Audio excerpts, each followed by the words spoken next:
And good morning, good afternoon, good evening, everybody. Welcome to another episode of the Cameron Woolley Show. With me is Ming Chen. What's up, everybody? And I'm Cameron Woolley. So, I get that we talk about baseball, and I understand, like, the Subway Series. That's all happening, right? Mm-hmm. But I'm going to be honest, man. I don't know how long I can keep saying the same things and beating. Are you gonna survive until October, dude? Are you gonna survive until October?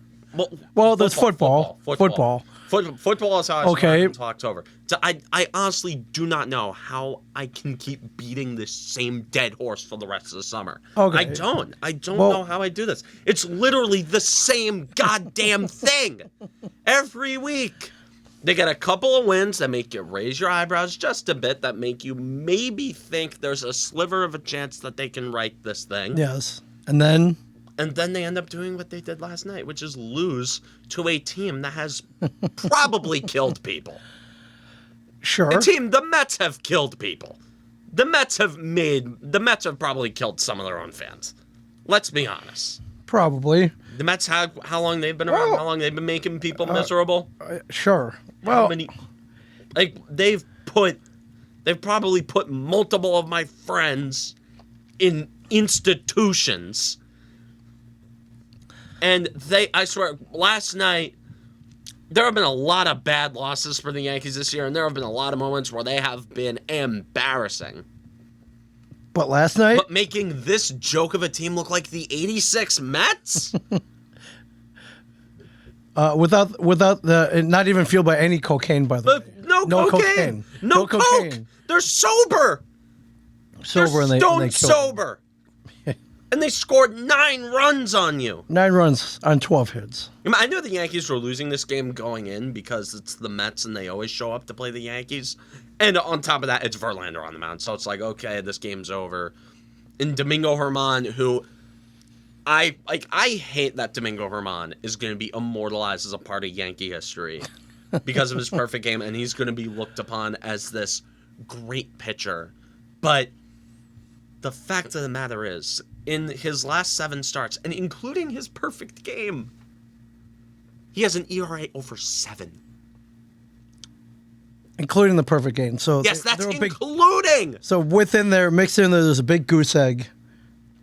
Yeah. Against possibly the worst team ever assembled. Here's the thing. I saw another stat. The Yankees against the A's and Royals are 8-1. Okay. Against the rest of the league, yes, sub 500, 45-47. This is a legitimately bad team. I mean, at least they beat the Royals and the A's, right? I'd rather if they didn't. 8-1, that one game was the 8-1. Okay, 8-1. I'd rather if they didn't, to be honest. Because then, Michael Kay is going to go on his radio show and say, well, the fans are so spoiled. They're over 500. And you know what's going to happen? And I know this is what's going to happen. The Yankees PR people are masterminds of what they do. They are masterminds at throwing a couple of guys to the wolves whenever something looks real bad. And again, they're a flawlessly run business. As a business, they are geniuses. As a baseball team, that's a different story. But as a business, they are impeccable. Sell a lot of merchandise, sell a lot of concessions, sell a lot of tickets. Yeah, they make money. So marketing, very good. Yes. The people at the very top, they're fine. They're perfectly satisfied with this season. Yes. Like at the Yankee Christmas party, Hal Steinbrenner's gonna tap his little champagne glass and say, "No, I think everyone had a great year this year. I think we really succeeded on multiple levels. On the baseball field, we were competitive. Financially, this was our best financial year in the history of this great organization, the New York Yankees. And I am very proud. A lot of you are going to get a lot of Christmas bonuses. You're going to get your subscriptions to the Jelly of the Month Club. And I wish everyone a happy New Year. That is what Hal Steinbrenner is going to say at the Yankee Christmas party. Wow, that's pretty accurate. You sound like Larry David. No, I've listened to Hal Steinbrenner pressers. That is what he sounds like. That's better than Larry David doing George Steinbrenner. No, Larry David. Calzone. Give me another one of these calzones. A big Stein wants an eggplant calzone. He must have one. I've had to make a lot of difficult decisions to fire people. Dick Hauser, Stump Merrill, Billy Martin, Buck Showalter, Billy Martin. Buhner? How could you trade Jay Buhner? I'm sorry, your son is dead. A Buhner? Imagine Frank Costanza watching this Yankee team. Oh my God! Oh, his head would explode. Yes. How could you give $160 million to Carlos Rodon?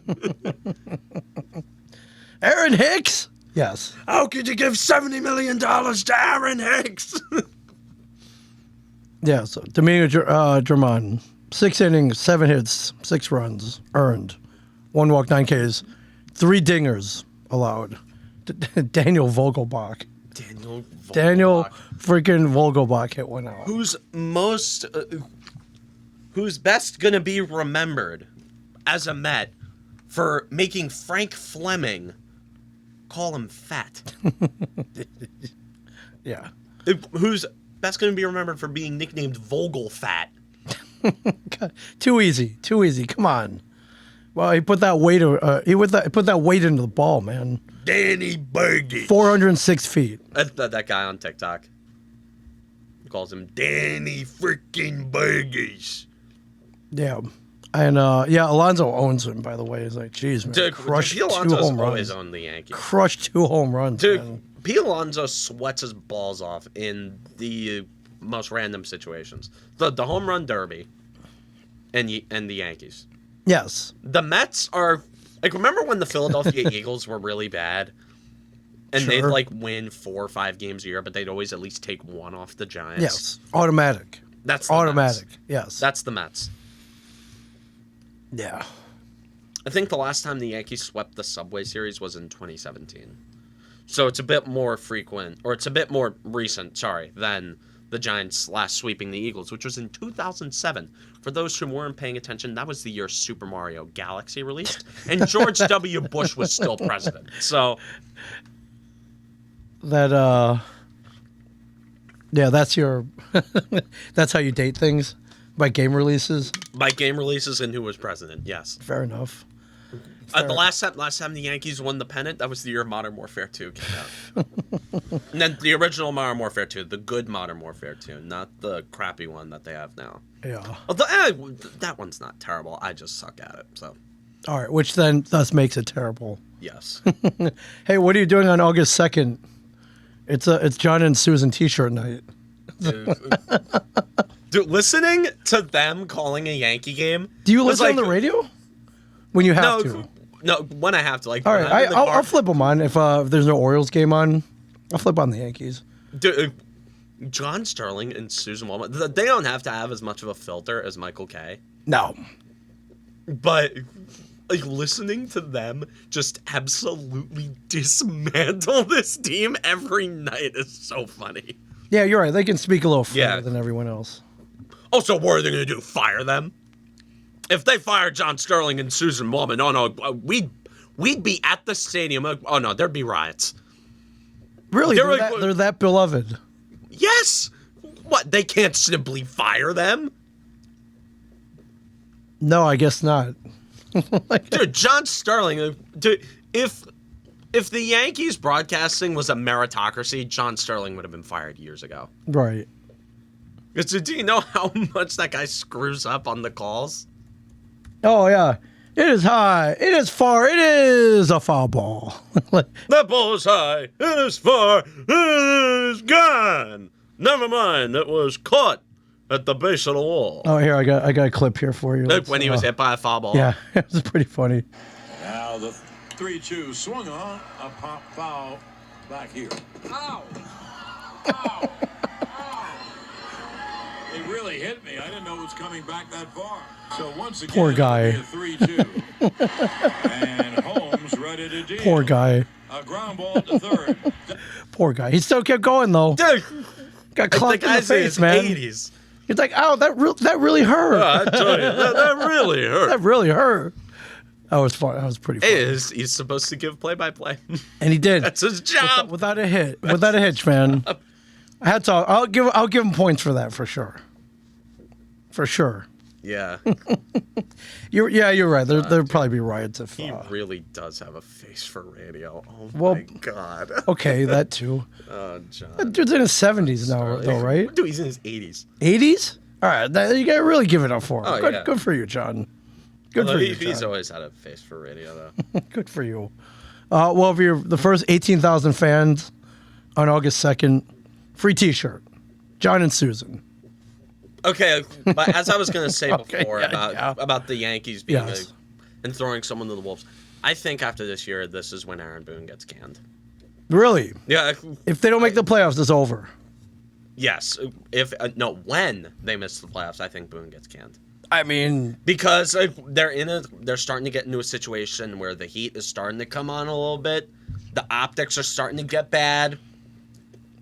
They already threw Dylan Lawson under the bus.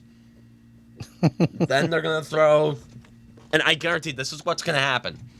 They're gonna fire Boone. They're gonna suck next year because Cashman's still gonna be the GM, and he's gonna hand pick the next manager, whoever that is. And then Michael Kay is gonna be on the radio saying, "Hey, why are the fans still mad? You got what you wanted. Aaron Boone got fired. You got what you wanted." And then after that, like after a few more years, Cashman's gonna get fired before Steinbrenner brings someone who's in the family to be the Yankee version of Dave Gettleman. all they want is someone that a puppet. Yeah, they want puppets. Yes. They want people who are gonna keep the team competitive enough to make money, Yes. but they don't want their egos to be hurt. Yeah. They want to come up with a consensus. It's like if John Idzik ran the New York Yankees, dude. It's terrible. Yeah. Well, we got about a week till the trade deadline. Have you heard anything? They need. Whatever. What do they need? They need a bat. They need a whole new goddamn team. Is what they need. Okay. I don't know. I know for a fact. Okay. I can trust that whatever decision Brian Cashman makes, I know it's going to be the wrong one. It is going to be the wrong Alrighty, it's decision. over. It is going to backfire spectacularly. Okay, Juan Soto. Backfire. They're not going to trade for Juan Soto. Okay. If they were going to trade for Bellinger. Cody Bellinger. Backfire. Bellinger is a guy who I easily see backfiring over here. I mean, he's regressed before. Yeah. Horribly, by the way. And the Yankees Picked it back up, the though. Yankees are where players go to regress. The Yankees don't. Josh Donaldson, yes. Yeah. Joey Gallo. Joey Gallo, yes. Andrew Benintendi, although he got hurt. Right. I was never crazy about Benintendi, to be honest with you. But Good on paper. I mean, if they bring Dylan Carlson, I mean, I guess I'd be fine with Dylan Carlson because there's not much of a ceiling that he can fall from. Right. Like he's a 105 WRC plus bat who runs fast, plays good defense, and is under a few more years of control. I would like Dylan Carlson. Dylan Carlson makes a lot of sense, which is why the Yankees aren't going to do it. Juan Soto makes a lot of sense, which is why the Yankees aren't going to do it. What do they give up for Juan Soto though? So you got About everything. everything in the farm. Along with the kitchen sink, yes. All right, makes him better though, short term at least. Yeah. Jesus Christ, dude! The Orioles are the top seed in the American League. Yeah. Since we last talked, ladies and gentlemen, the Orioles took 3 out of 4 from the Tampa Bay Rays, propelling Dude, them. The Rays are. They're they're tanking right now, which is great. Great timing. They start off super hot. If everybody remembers. I called the division in May. I was like, yeah, dude, Tampa Bay doesn't lose. Right. except they are now, which is great. Great timing. Great timing. For you.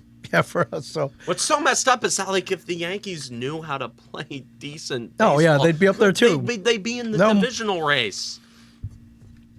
I agree. Dude, my team and your team duked We it swapped places though. out. Yeah, we swapped places. Swap places, great. Okay. Although the Orioles are built better than the Yankees were in like, Well, 2018. I mean, after many years of futility and great drafting, and restocking the farm system, and there's a pretty good fire sale a few years back. I got rid of everybody. Yeah, it's working out. Hats off to Mike Elias for sure. That good GMing, man. Good GMing. Great GMing. That's He built the Astros. Had a hand in the, without the garbage cans. yeah. Yeah. I'm glad he brought his playbook over to Baltimore. Apparently it's working out pretty well. So Meanwhile, the Yankees have had the same front office for the last 30 years. So, yeah. oh man. Ohtani. The Angels are too. Ohtani will fill two needs for everybody. If Shohei Ohtani hates the Yankees, I think it's obvious at this point. Yeah, you mentioned that. You mentioned that there was like a Ken Griffey Jr. hate Like, for the Yankees. I know for a fact there's some resentment there that is going to be explained in a book. Right.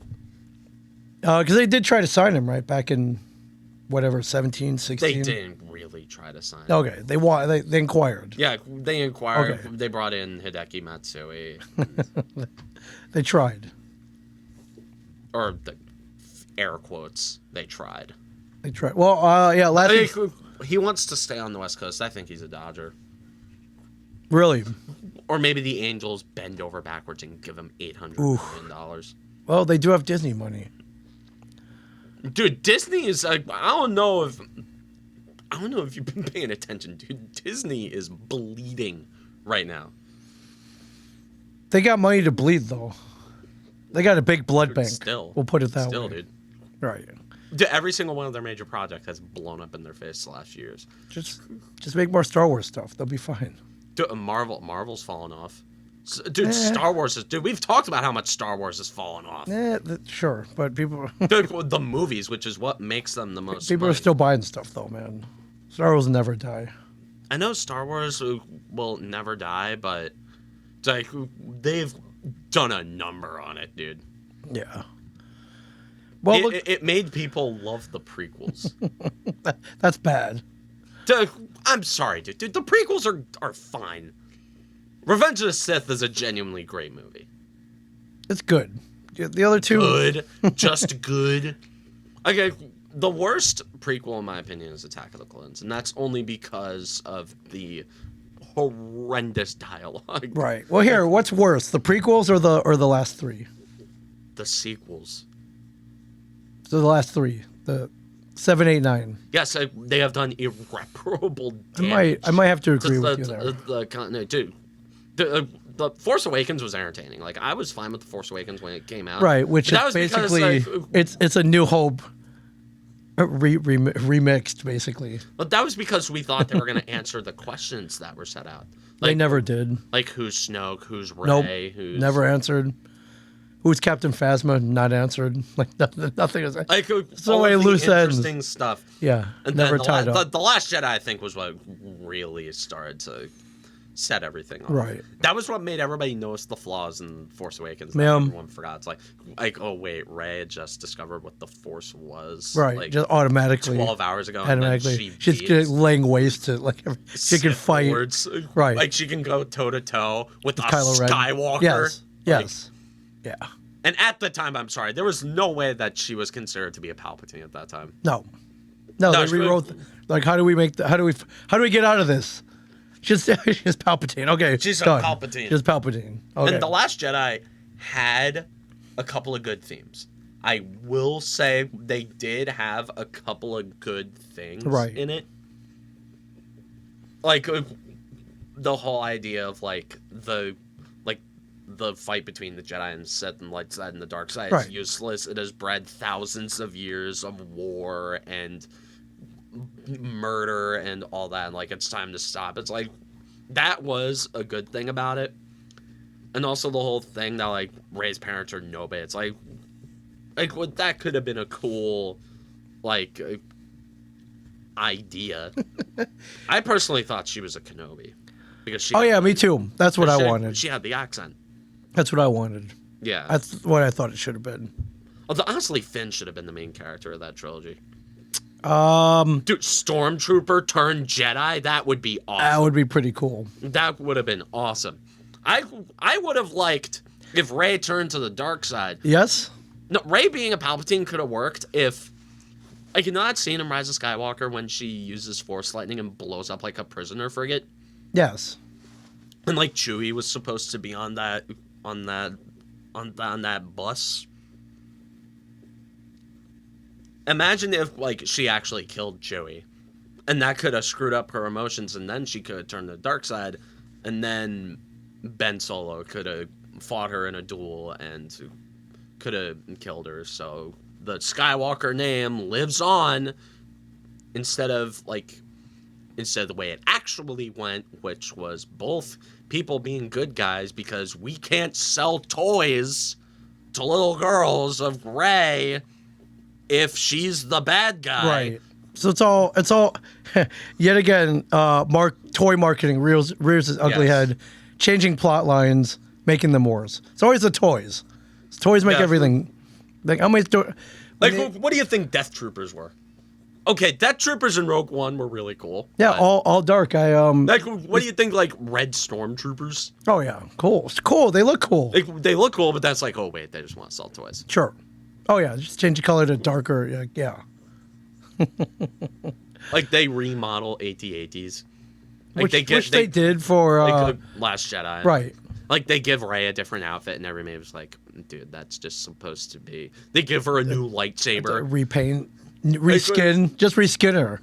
Just give her a new skin. Like, they reskin her lightsaber. They give her a yellow lightsaber. right. Which They give her a gold, which I will say is a really cool looking lightsaber. it is. It's made out of her staff. Yeah, pieces of the staff she was carrying around. I almost bought one for here. Should I get one? I'll get one. That'll be my next one. Do not get Rey's Don't get a Rey? lightsaber. Don't get Rey's All right, which one lightsaber. should I get next? I don't know if you noticed. I got the new Darth Maul one here. The new Darth Maul? Well, one? it's the original Darth Maul. I got half of a Darth Maul here.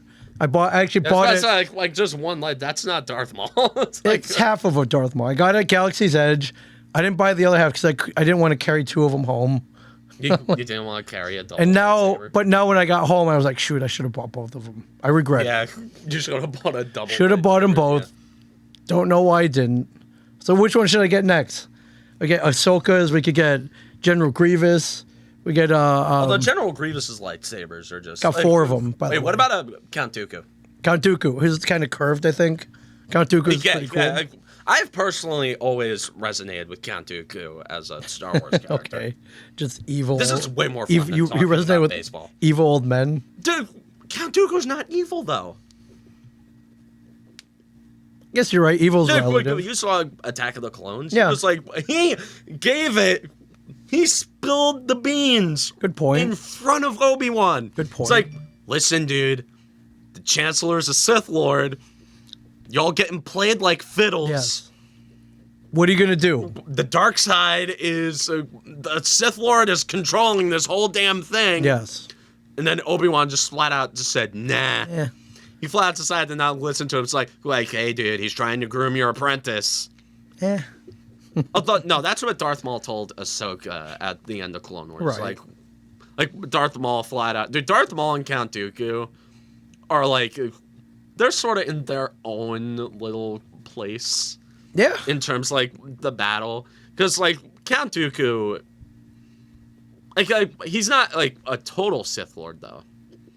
No. Even though he technically No, took on he's the out name, he's out for himself too. Yeah. he technically took, although aren't all Sith Lords like self-centered? Yeah. Looking Yeah. out for- Sure, they got their own like, agendas. The rule of two, the whole thing is they kill their masters because they hate them. Right.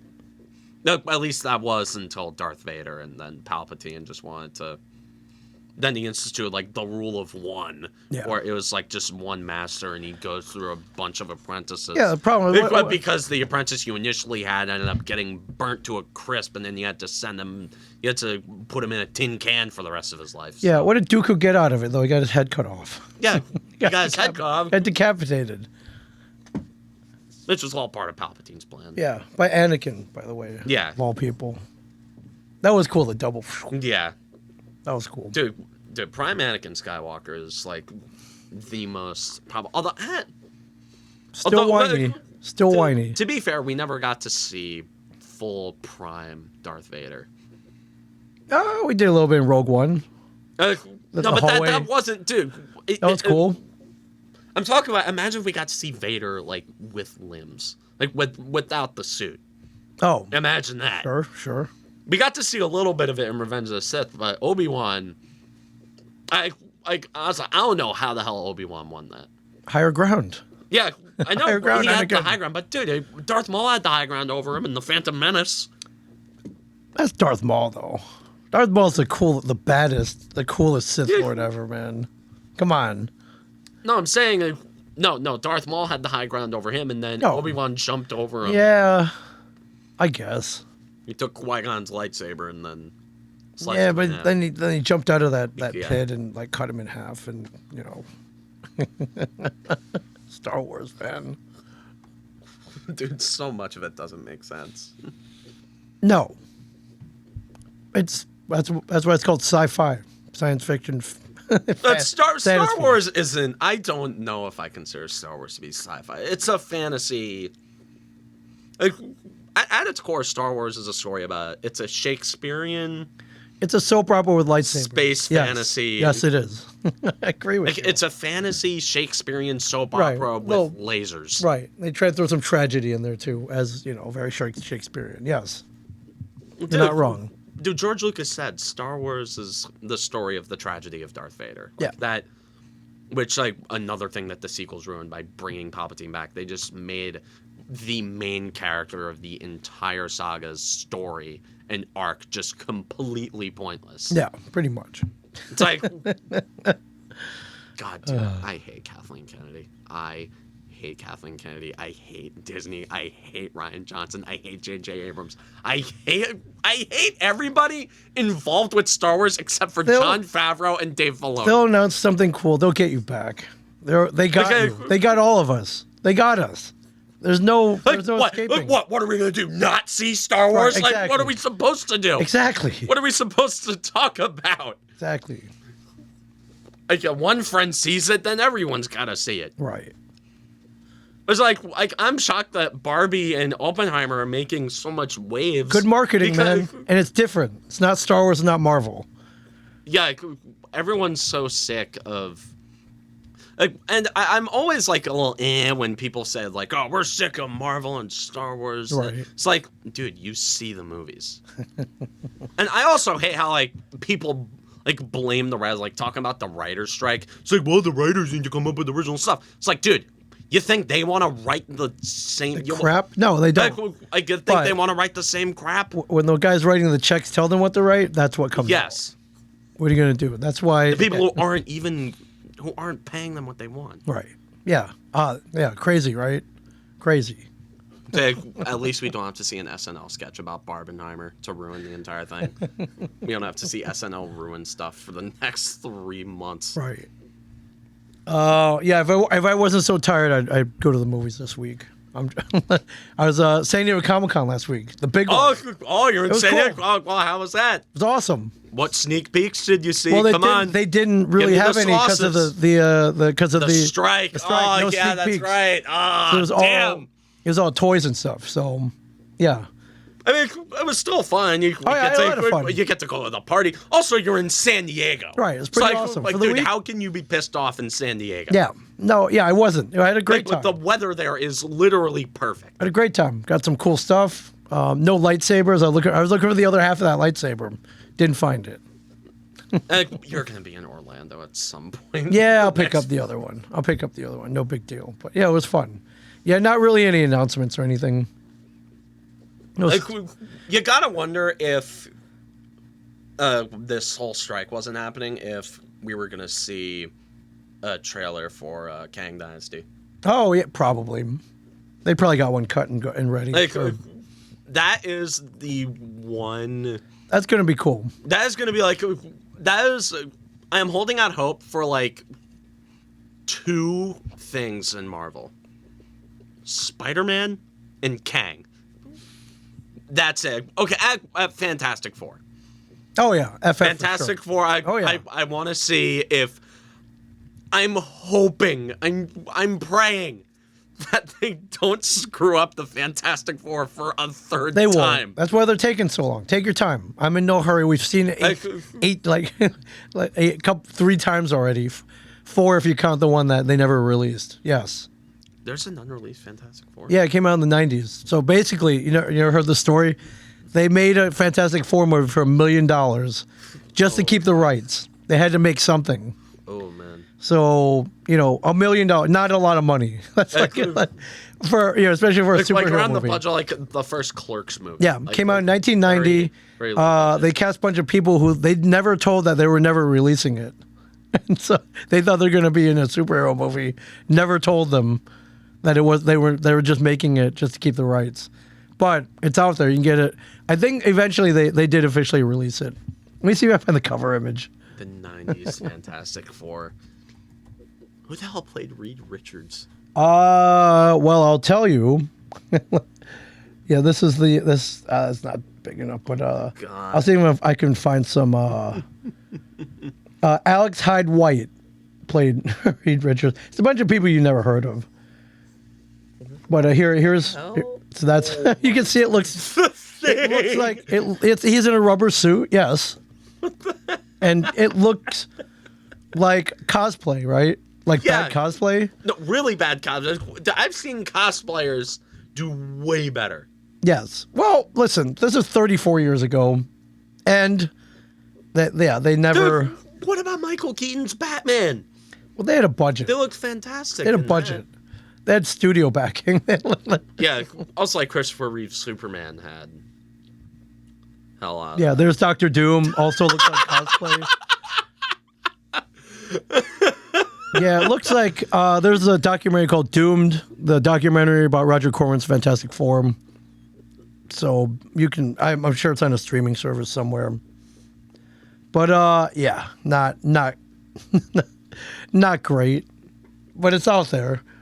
So yes, take your time, get it right. This is the one I've been waiting for forever too.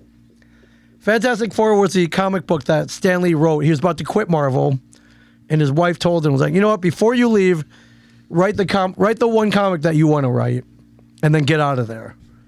At least you leave making something that you wanted to do. So he wrote the Fantastic Four, became a hit, and then the rest is history. He decided not to quit. So yeah. Saw the money and he's like, oh yeah, well let's create some more. Yeah. Let's make some more. And then all the genius happened after. The Hulk, the Avengers, the X-Men. Wasn't Spider-Man the first one he did?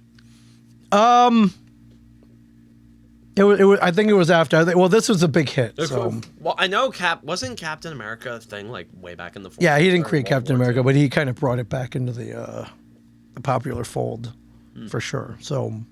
And then the MCU happened, and that turned Captain America into one of the most iconic movie characters of all time. Yes. Yeah. Well, I mean, it was pretty iconic before then, but yeah, even more so. Yeah. Even more so, and that's why we have all this fun, but. It all kind of started from, yeah. Listen, even this is better than even the worst movie made now is better than this. You got to kind of appreciate that. We've come a long way. Yeah, visually, I guess. Yeah. Even the new Flash movie looks better than that. And like the Flash, it's visual. Like, if you have you seen it yet? No, I just kind of like. I'm in recovery right now I've been traveling the last 12 weekends. So yeah, I'm going to watch it this week finally. It's not the best. Right. Like it's fine. Like, you'll come out thinking, Oh, yeah, it was good. It was all right. Yeah, that was all right. pretty good. That was entertaining. Pretty good. Like, I was entertained by it, but like visually, the CGI. Oh my god. And for some reason, in every single big superhero movie now, the CGI is terrible. Which it shouldn't be. We've got the technology to make it pretty good. Well, because they're grinding the special effects workers to dust. Yes, they work very Do you know long how hours. much man-hours Avengers Endgame must have taken? It was a lot out here. Dude, Infinity War and Endgame in back-to-back years. Imagine how much, like, work that must have taken as a special effects worker. You probably don't make a lot of money. I mean, I don't think they get paid by the hour. No, so they're just kind of like work until, yeah. That's a group of people that needs to go on strike, dude. The special effects people. Oh, I agree. God. Yeah. So it's like stunts, yeah, all that. So, I mean, don't stunt doubles get like decently well compensated, or they could get more. Everyone in Hollywood can get more. That's why everyone's on strike right now. everybody except the actors, producers, directors, and And the big suits, studio yes, and the suits. exactly. They make money, yes. Everybody except the actors, producers, directors, and suits could make more money. Yeah. Yeah, for sure. So, we should sit here and watch it one day, and you can laugh at it. Oh my god. I mean, I feel like we should get back to sports. The whole point of this show. Okay, well, although there's nothing to talk about with baseball. Let's look at the bright side. The Yankees only 2.5 back of the wild card. That's not insurmountable. We got I've said numerous times I don't want them to make. We're at 101 games. 61 games left. It's a long time. It's a long haul. I know it's technically possible for them to magically right the ship. Sure. I know it is. Couple trade deadline signings can turn a lot of things around. It's possible, I know. But this team has shown me nothing. Like the last few years, they have shown me absolutely nothing. Listen, you grab a Juan Soto and a Josh Hader, team's right back in it. Left, right? Now, Josh Hader on this team, that would be that's kind of enticing. Yeah, no, getting both of those, that's gonna cost you a lot. A lot of prospects, a lot of money. That's good. It costs a lot. Is it? Yes. Oh, apparently some news. Aaron Judge is expected to be activated on Friday. Wow. Okay, there's some good news. Friday, 2 days from now, it's back. Isn't that when the Orioles series is starting? Yes, it is. Oh boy. Thanks. Oh, lucky you. Lucky you. Thanks a lot. Hicks just got injured. He's got Aaron Hicks got injured. He did. Really? He did. Really? Sore Aaron hamstring. Hicks Pulled up a little bit yesterday. Yes. Aaron Hicks got injured. Day to day. That's Gunnar Henderson, lower back tightness day to day. So yeah, you may be facing a slightly depleted Orioles this weekend. The last time you played us, we didn't have Aaron Judge, and he's our entire offense. Right. So although I'm expecting Judge to be not ramped up at all, so he's probably going to be overmatched by whatever shitty pitcher you throw at us. I don't know how you guys have the best record in the AL with your rotation. Your lineup and your bullpen is nuts. Yes. You have a top 3 catcher in baseball. Yes. You got some very good up and coming prospects. Yeah, the back end of your bullpen. Amazing. Oh my god. Yes. But yeah, middle relief not so good. And then the Orioles blew a 3-2 lead in the 9th yesterday to the freaking Phillies.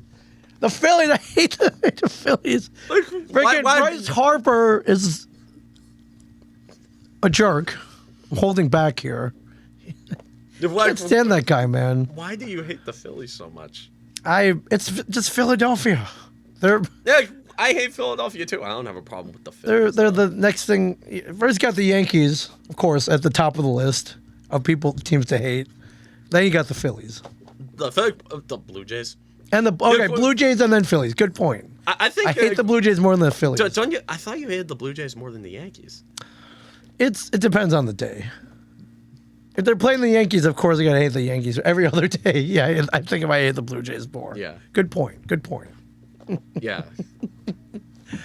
I hate the whole Cito Gaston. I hate the whole AL East. Me too. Although I don't hate the Orioles. I'm kind of OD with the Orioles. I don't mind the Orioles.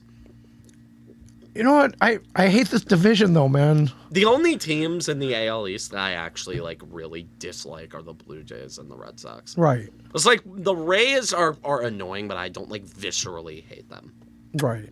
The Blue Jays are arrogant, like assholes. Right. So of course I hate them. And the Red Sox are the Red Sox, who I have been taught to like hate since I was an infant.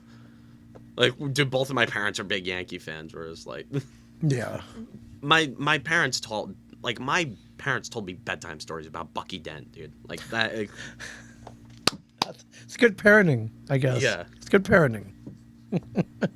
although I've got questions now. I mean, your mom's named after a Yankee, for God's sake. So Yeah, my mom, Which is pretty cool. My mom and That's my pretty aunt cool. were supposed to be boys. They were going to be named Mickey and Roger really, that's hardcore, man. That's pretty cool. after the home run race. Yes.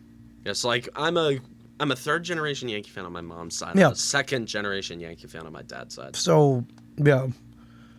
So by blood. It's like, although if I think my great grandfather on my dad's side, or on my dad's mom's side, I think he was a New York Giants fan, and of course, like he hated the Yankees. Right. So when they left, he just took a vow, just like never be a Yankee fan. And then when the Mets came around, I guess he never really. If the Giants and Dodgers were still in New York, I would have been a Giant or Dodger fan. Yeah. Well. Yeah. Still New York though. East Yeah. Coast. Yeah. Yeah. I hate this division. I hate it. The AL Central, where an almost 500 record can get you in first place. I want to be in the AL Central so badly. I love the AL Central. It's the only team that we can beat in the playoffs. Pretty much. The only division that we can beat when it matters. Yeah. We own the Twins in the playoffs, and we own the Cleveland baseball Yeah. team in the playoffs. Yeah.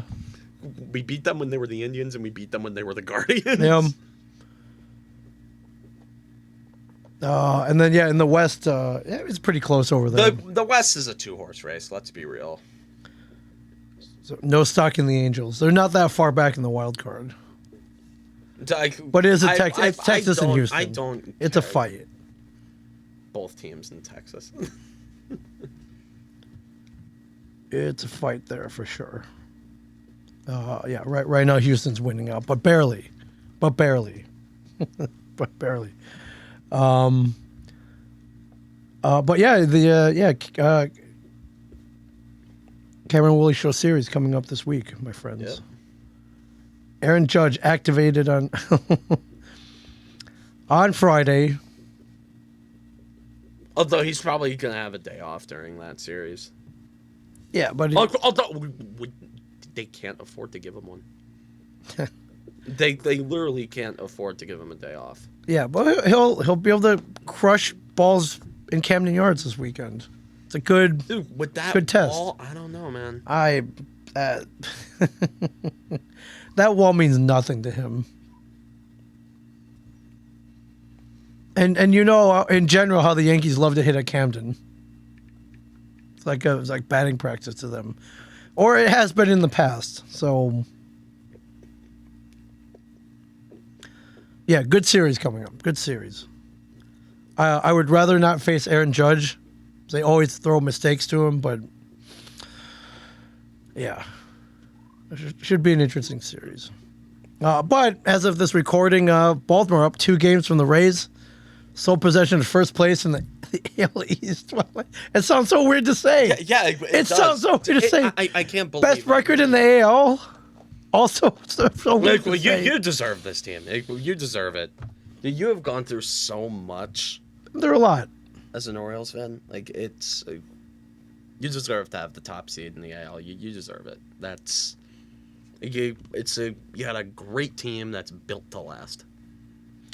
Still fears we're second best record in the MLB. I assume the best record is the Dodgers. Atlanta. Oh, Atlanta. Oh. That would be the Braves, who cannot be stopped. Dude, the Braves never lose. Yeah. They're 4-6 in their last 10. Yeah, but they've won so much it doesn't matter. So yeah. Well, it could be worse. He could be a Mets fan with that that sunk Dude, what, that sunken the Mets payroll. outclassed my team, dude. True. Can't argue with that one. So, but yes, coming up this week, the the second of a 2-game series, Baltimore and then the Rays. So yeah, not easy coming up this week. Yeah. If we're going by strength of schedule, yeah, you got a tough road ahead. We talked about it last week. The last month was supposed to be our easy patch, and we lost like nearly every single series. Swept by the Angels. At least you took 3 against the Royals, which you rightfully should have. Vanderbilt should take, Vanderbilt. or I guess this year the LSU. Yeah, LSU. LSU should take 3 off the Royals. Right, for sure. Well, I mean, hey, you got one bright spot in your life. Saquon Saquon Barkley. No, and Andrew Thomas. And Andrew Thomas, yeah. Andrew Thomas got his big contract this morning. Like, I'm shocked that the Thomas deal got done so quickly. And for Saquon, that cloud was looming over training camp. Yes. It's a big cloud. And it's like, I feel horrible for him because his agents screwed him. Like, I think there was some ulterior motive from his agents to squeeze out every single penny so he could get a bigger commission. Right. Like, the agent had some motive. The agents always have a motive. Yeah, Come on. The agent... No, but the thing is, most agents that have a motive are actually good at their job. Saquon Barkley's agent is actually, like, terrible. He had a long-term deal last year. Mid-season, mind you. Yes. Mid-season, he had a long-term deal on the table. Didn't take it. Probably at the behest of his agents and whoever's yes men are. Right, wanted to hold out for more money. Wanted to see if he could get more money. He got too greedy. Yeah, the Icarus, flying too close to the sun, blah, blah, blah, blah, blah. But the whole analogy that you have heard a million times. Right. All right, but he's back. He's back. He would have made the same money if he just signed the damn franchise tag. Yeah, probably. Yeah. Okay. Yes. But 1 year, 11 mil. Yeah. Yeah, it's a lot of drama. Too much drama.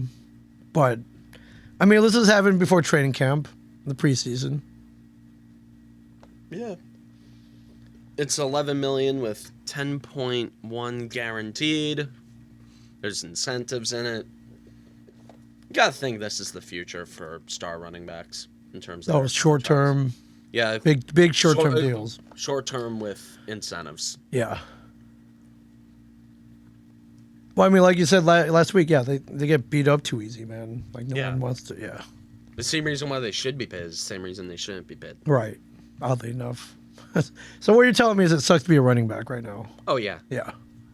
Like if you're raising your kid to play football, tell him not learn to catch the ball, or throw the ball, or block, Yeah, just block, or kick the damn football, dude. Kickers are getting more long-term money. Dude, kickers are paid more on average than running backs. Yeah, well, they're more durable. They're protected. You breathe on a kicker wrong. It's 15 yards. Yeah, yeah. Or long snapper. Yeah. Longevity. Yeah. Dude, but my dad was training me to be a long snapper as a kid. It's not bad. Whenever we throw the football around in the yard, it's like, okay, kid, show me your long snapping. It's good. You got size and you got one job. Well, two. You got block too, but on punts and on punts, yeah. Yeah. I mean, you got to be happy it took a week. Yeah. For this not a month. I figured he'd cave at some point because if he held out games, it would have been. It's just bad. Yeah, he would have lost money instead of potentially gained it. Right. I get that's what Le'Veon Bell did, and he got his long-term deal. But the thing is, he got his long-term deal from the Jets. Yeah, the Jets Right. were the only team that was willing to sign him long Yeah. term. Yeah, good job, Le'Veon. So, yeah. Like, and the Jets aren't. I'm not gonna say they aren't total morons anymore because these are the Jets. The new Jets. We got the new Jets. Aaron Rodgers. The new Jets. Aaron Rodgers. I'm. No, something's gonna go wrong. It's the Jets, yes. Yes. It's the Jets. I don't like manifesting injuries.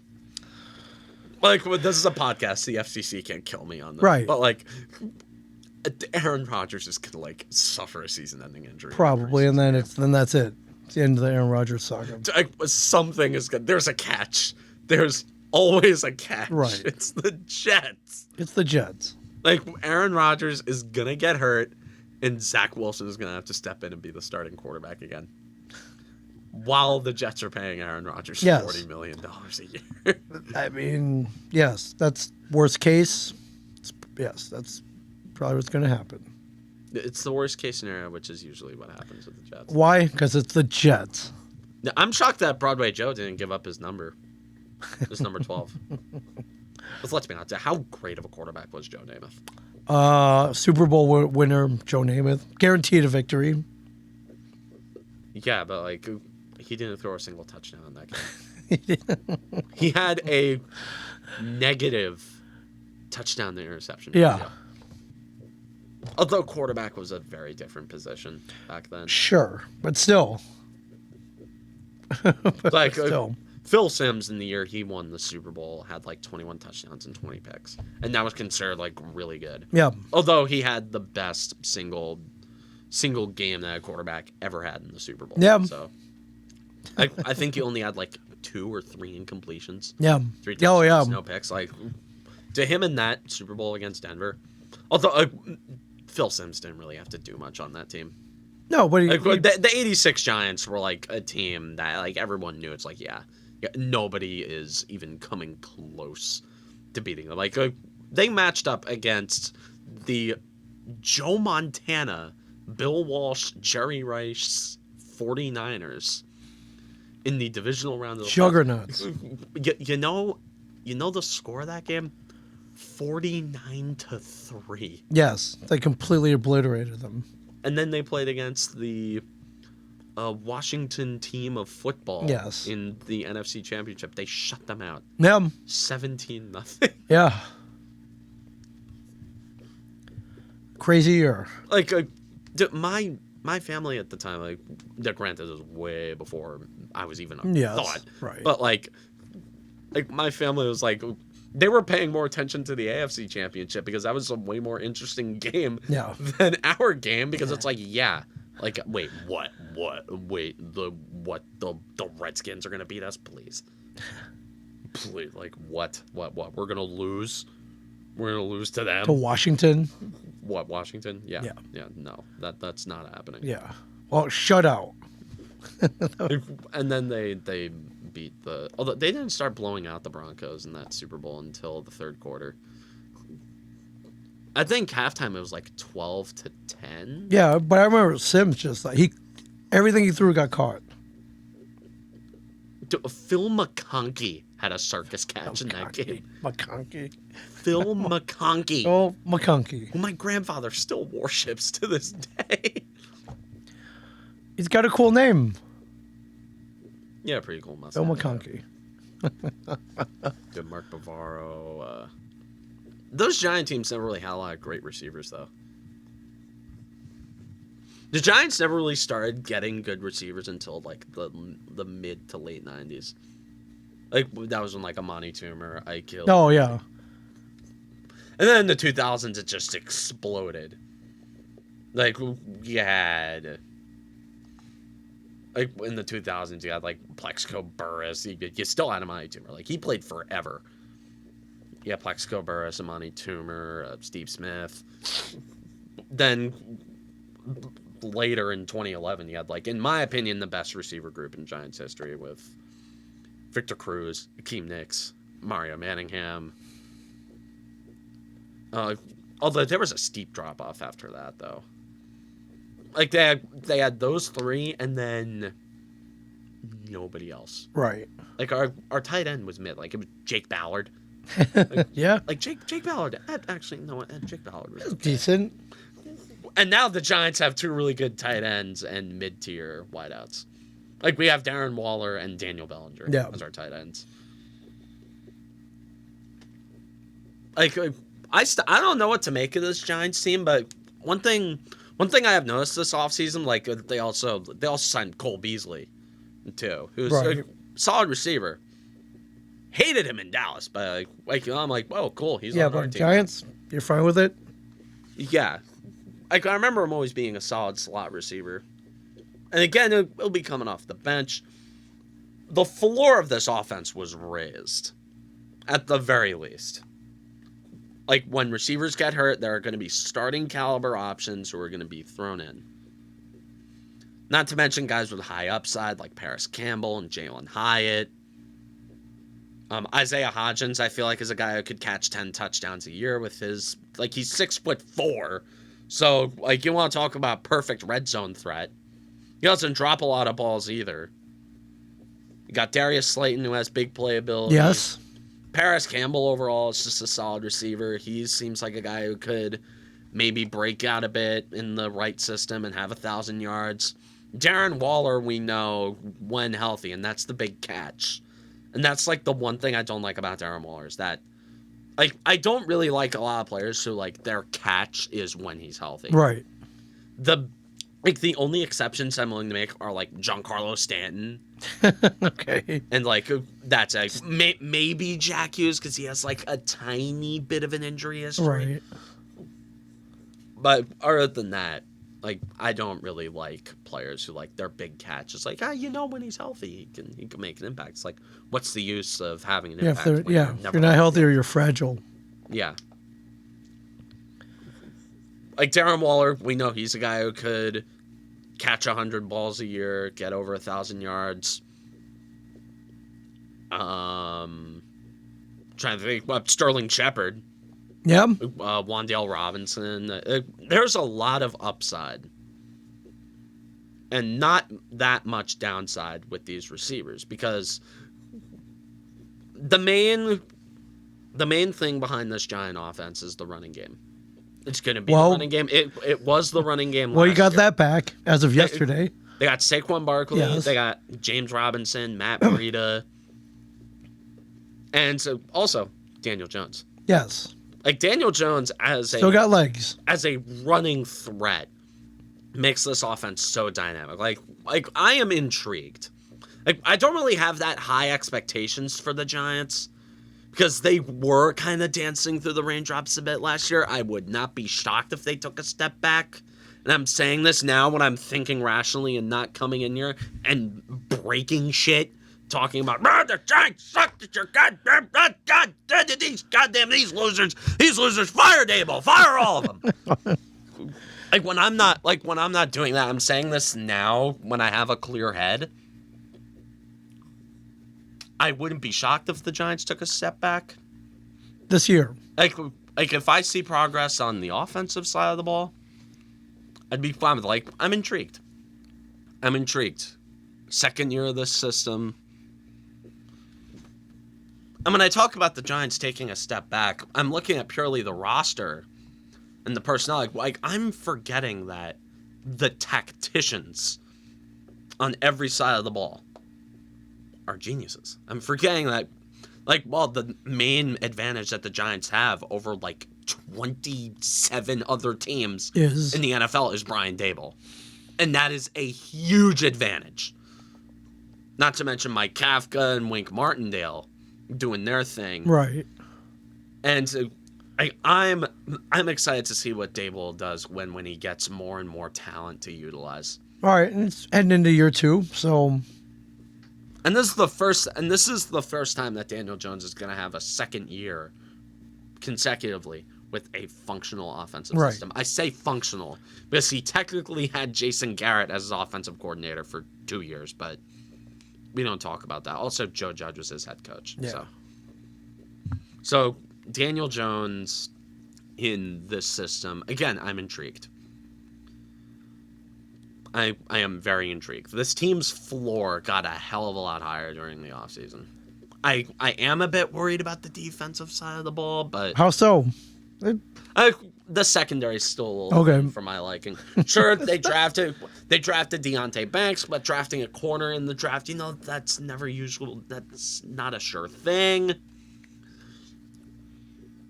I would like for at some point in the future when we understand what this team needs more, like instead of everything. Right.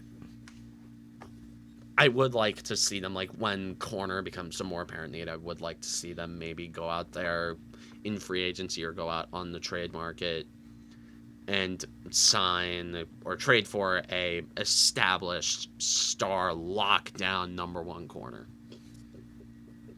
Although Adoree Jackson is actually pretty good. Yeah, so...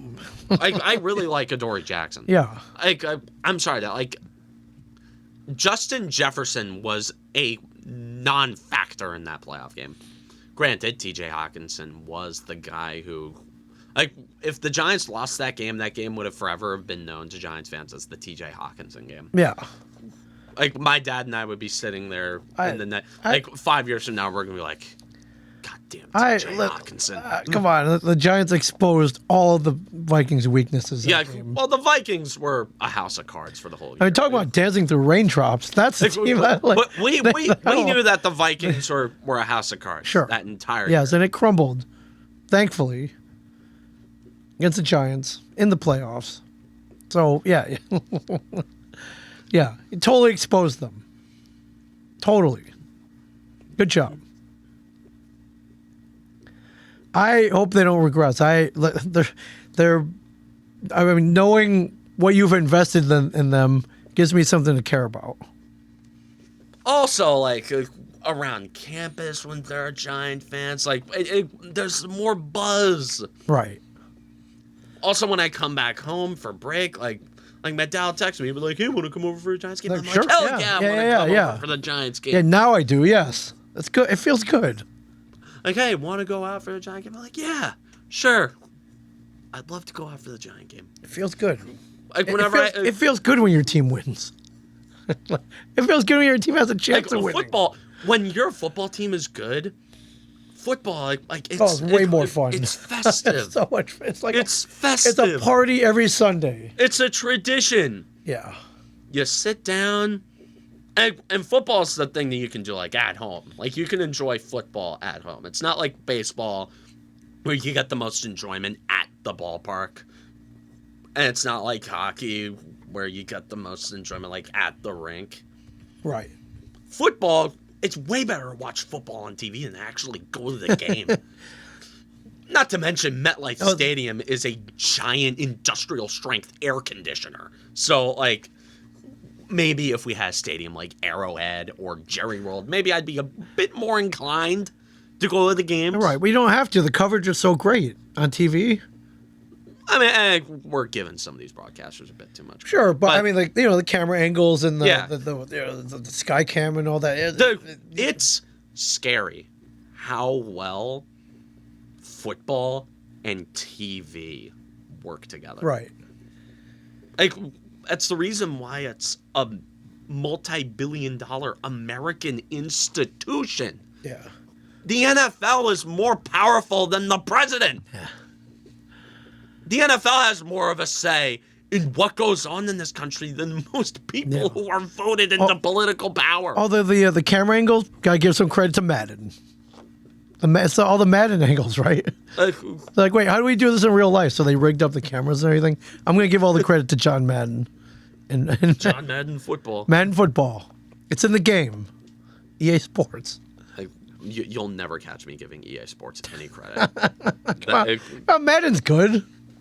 Not anymore. I mean, it's playable. Okay, come on. But it's not as great as it used to be. Come on, Madden changed everything. Madden changed football. Come on, you got to admit that. I know Madden as a franchise overall is one of the most iconic in the history of gaming. And it changed the way we view sports. Yes. But all they care about now is Ultimate Team. Yeah. Because like Fair enough. that's how they make their money.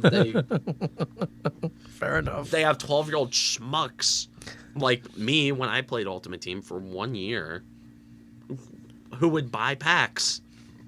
Yes. Buy packs so they could get the best players. Or they'd buy in-game currency. In-game purchases, so my they friends. could do microtransactions, and they. I know this is such like a played-out take, but microtransactions ruin video games. They're just, I wouldn't say ruin video games because you still have a couple of masterpieces. sure. Like I've been playing Persona 5 on and off over the last few Okay. days. It's fantastic. Granted, I suck at it and I can't beat it, but like. No, like, whenever I do play it, whenever I'm doing well in it, I'm like, this is a fantastic game. But the thing is, Persona 5 came out years ago. Right. Yeah. Like, there's still good stuff. Like, Tears of the Kingdom. It's great. I've gone on and on great. about that one. It's great. And even then, like, Nintendo as a company is greedy and evil as all hell. They're a major corporation. What do you want them to do? They're a major But yeah, dude, they're a major corporation part that of- actually foster their competitive scenes. Like, did you hear what's going on with, like, Blizzard and the Overwatch League? No, what are they doing? They're offering buyouts to every single major Overwatch League org. So, like, the first esports league with local teams. Like, there was a New York team, there was a Boston team, Yeah. there was an LA team. But although they did have a lot of teams, like, in Asia, like in Seoul, and I think they tapped into the Chinese market. Because Blizzard's been trying to get in bed with China for years, but... Smart. A lot of people in China. Big market. Yeah, a lot of people. It's a huge market. Dude, like, companies bite their tongue on a lot of things to get a slice of that pie. It's all about money, my friends. Yep. It's all about money. Big money. Big money. Well, training camp. Veterans reported yesterday, so here we go. Training camp. Here we go. Training camp, preseason, season. Oh, God, I'm so happy that I can love football Yeah, again. then we got cocky coming. I saw a post with it was a picture of Timo Meyer and it said 96 days until Oh, yeah. to the opener. Dude, 96 days. That is a team that I can't wait to see. The Giants are, like, up and up. The Devils are, like... Yeah, well, let's not get ahead of ourselves, but Okay, yes. we actually have a track record to base our... yeah, it's not like just one player who we thought was going to change everything. Yeah. PK Subban, but like, Yeah, like I wish we should pull up that episode of how happy we were. Like, oh my God. Although, like, I can't bear to listen to myself from when I was 15. no, Like, hey man, the quality, like, I thought you were great from day one. God. Thought you were great from day one, but Like, It was great. I'm better now, though. oh sure, Like, I'm used to this. yeah, still It's like, that you came in with a lot of fire and you still have it. It's great. yeah. Although, like, I don't want to come in with too much fire too often because that sort of loses the luster of the eruption when it happens. Oh my God, August 11th. Yeah, it's coming up, dude. It's like 2 weeks. Dude, hell yeah, man. I think the Giants and Lions are doing one of those joint practices. So Giants August 11th, Panthers August 18th, Jets. Dude, Brian August 26th. I'd love to see Brian Dable and Dan Campbell just have a conversation. Like, those are guys I'd love to, like, sit down and just, like, get a big old steak. Just sit down. Just sit down and talk to them. Sit down, chop it up, just Yeah. talk football. Yeah, eating meat. Yeah, doing like, two very masculine things. Yeah, and then September 10th. Like eating a big old London broil and talking football. Yeah, September 10th, opening nights. Cowboys at the Sunday night Giants. football. Yeah. Cowboys that Giants. I'd like to do a little refresher on the schedule here because I haven't paid much Okay. attention to it. Week 1, Cowboys Sunday night. I think they lose that game because Yeah, Cowboys. Yeah, it do. We always lose to the Cowboys. Dak Shepard taking care of business. I think it's gonna be a good game. I mean, It's gonna be a good game. Yeah, because I haven't done like a game by game analysis. Okay. Cardinals, we probably win that game. Yeah. The Cardinals are terrible. Niners, Again, we probably lose. Seahawks, bit of a toss up. I think we come out of week 5 3-2. okay, I agree. Like, Probably. I think we can beat the Dolphins. Yes. But the Bills? Daboll knows that team, dude. That's a toss up. I think we lose that game. Okay. So 3-3. Commanders, I think we have to win that game. Jets? That's Jets? I don't know if we win that, to be honest. Okay. It's neck and neck. Raiders? November 5th? We have to win that game. Yes. We have to. Then Cowboys and Commanders again. We lose to the Cowboys and we beat the Commanders. All right. Patriots. I think we win that. The Patriots aren't the Patriots anymore, dude. No. Packers, I can see us beating the Packers. Yeah. Saints, I can also kind of see us beating the Saints. Eagles, we lose to the Eagles. Rams, I think we can beat the Rams. Eagles again, we lose. Yeah. So Okay. 2-4 against the division. I wasn't keeping track. Okay. Yeah, but that I think whatever you said doesn't get you to the playoffs. Okay. So You want to count it up? I said okay. So after we won the first Commanders game 4-3, Jets we lose to the Jets 4-4, Raiders 5-4, Cowboys 5-5, Commanders 6-5, Pats 7-5, Packers 8-5, Saints 9-5, Eagles 9-6, Rams 10-6, Eagles 10-7. So That gets you there. yeah, with the 7 seed, like, Yeah. maybe that gets us there. That'll get you there. But again, I'm trying to temper my expectations I know. as much as I can. 10-7. You gotta be decently happy with that. With a plus or minus 2 in any direction. Okay, well, yeah. Like, because we're probably going to lose a couple of games I thought we were going to win. And Sure. we're probably going to win a couple of games Yeah, I so thought even we out. were going to lose. 10-7. It's good. I mean, that's nothing to sneeze at. Yeah, like going on a game-by-game basis. Like, remember, there are some very volatile teams that we're playing. You're like, Sure. we're playing the Saints, and nobody knows what the hell the Saints are going to be. The Packers, nobody knows what the Packers are Right. going to be. Jets, they're Yep. a mixed A bag. lot of unknowns. This is Raiders aren't as bad as people are making them out to be. Right. The Pats, Belichick. The only like legitimately bad teams that we're playing are the Rams and Cardinals. Yeah, no real. It's not like with the Commanders; they're not owned by Dan Snyder anymore. So Right. So they'll instantly be better now. they're owned by a Devils owner. Yeah. Yeah, Josh Harris, Yeah. who, as much as I hate to admit, has done a hell of a job with With the the Devils. Yeah. Can't argue. Like, he's invested money into the team. Yes, and it's worked out. Like, he's not cheap. He authorized Good. the Dougie Hamilton contract. Yes. Like the moment he authorized that, I'm like, okay, I have no problem with Yeah, Josh which Harris. really worked out. Because like Dougie Hamilton was a no-brainer, perfect glove like signing. Yes. Yeah. So give him what he wanted, and they did, and it worked out. Yeah. God, I love Dougie Hamilton. Yeah, me too. I hope his hand's okay.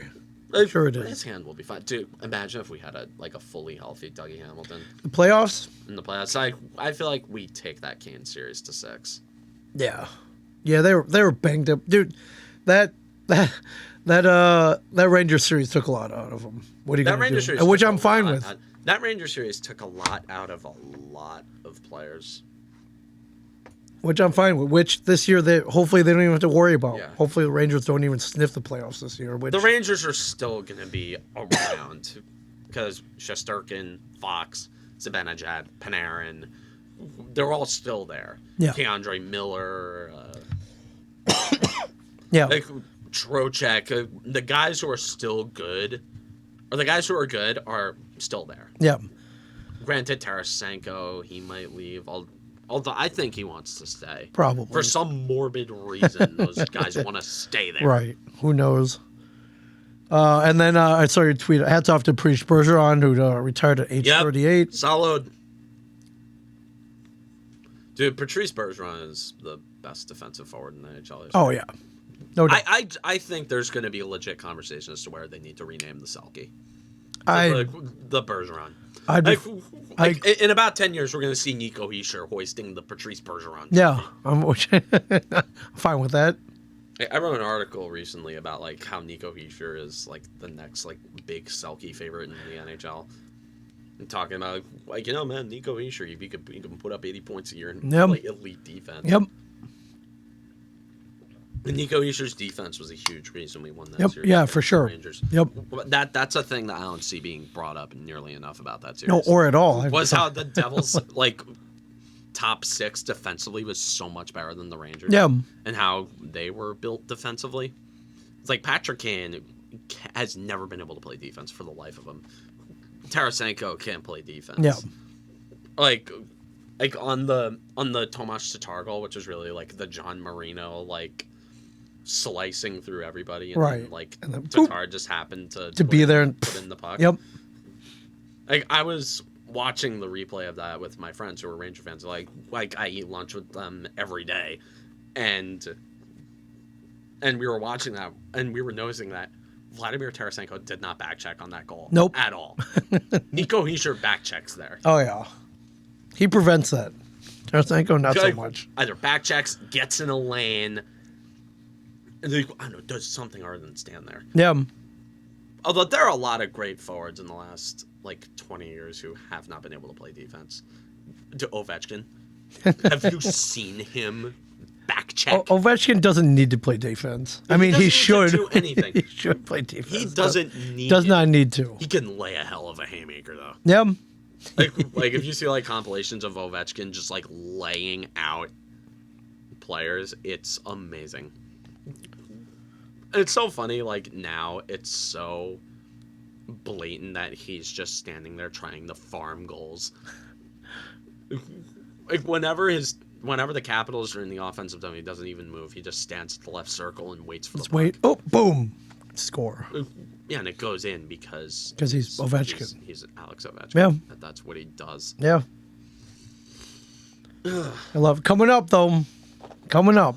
Yep. Football and hockey. Something. So you don't have to despair too much. The Yankees. Something. For me to actually be happy about. Yeah.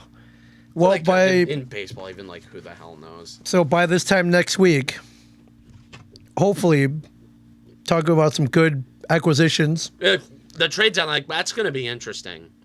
Wait, when's the trade deadline? It's the first, August 1st, right? August 1st. I need to see if. Okay, thank God, I'm off work on August 1st, so I can. So we're gonna sit around all day, yes. checking Twitter, setting alerts.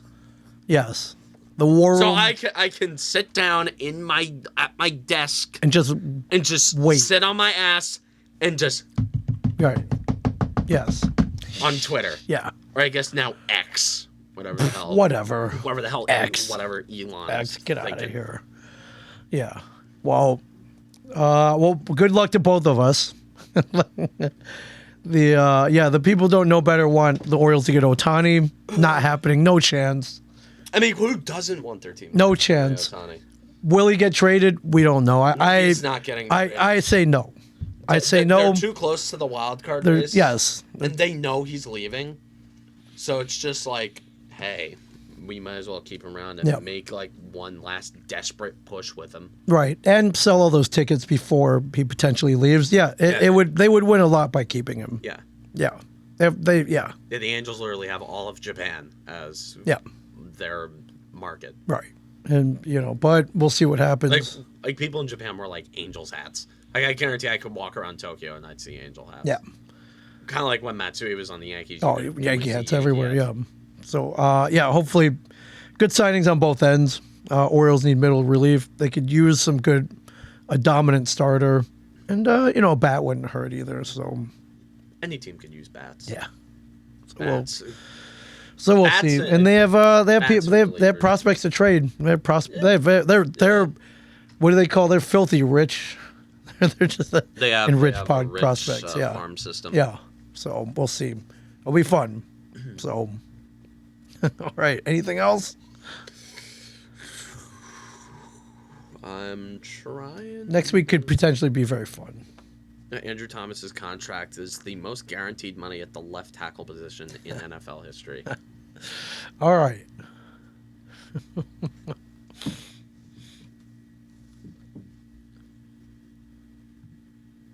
Well, welcome back, Saquon Barkley. We missed you for a week.